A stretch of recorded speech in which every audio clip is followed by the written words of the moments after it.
তো বলেন, আপনি কেন আমাদের কোম্পানির সাথে কাজ করতে চাচ্ছেন? আপনার যদি সমস্যা হয় তাহলে আমি কাজ করব না, এমনি বসে বসে আমাকে স্যালারি দিন।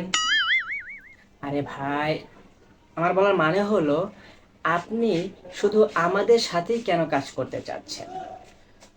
দেশে তো আরো কোম্পানি রয়েছে। আরে, কারো না কারোর সাথে তো কাজ করব, তাই না? এখন আপনার কোম্পানির সাথে কাজ করলে কি কোনো সমস্যা? আরে, আপনি আমার কথা বুঝতেছেন না। আপনি আমাদের কোম্পানিতে কি দেখেছেন যার জন্য আমাদের কোম্পানিতে কাজ করতে ইচ্ছুক?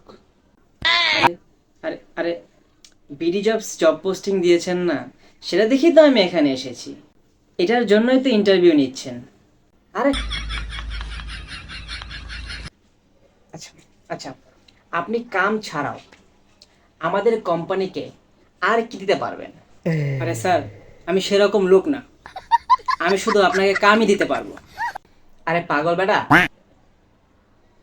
আমার বোঝানোর মানে হলো, আপনি রেগুলার কাম ছাড়াও কোম্পানিকে কিভাবে হেল্প করতে পারবেন গ্রো করার জন্য।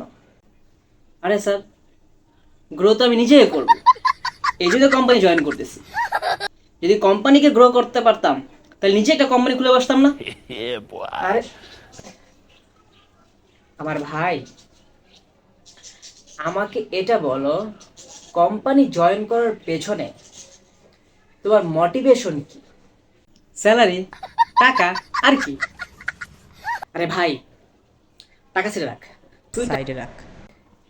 এখন আমাকে বল, টাকা যদি না থাকে তাহলে তোর মোটিভেশন কি কোম্পানি জয়েন করার? তাহলে কি মোটিভেশন বাকি রয়ে গেল? টাকা নাই তো কাম নাই, ধ্যাৎ।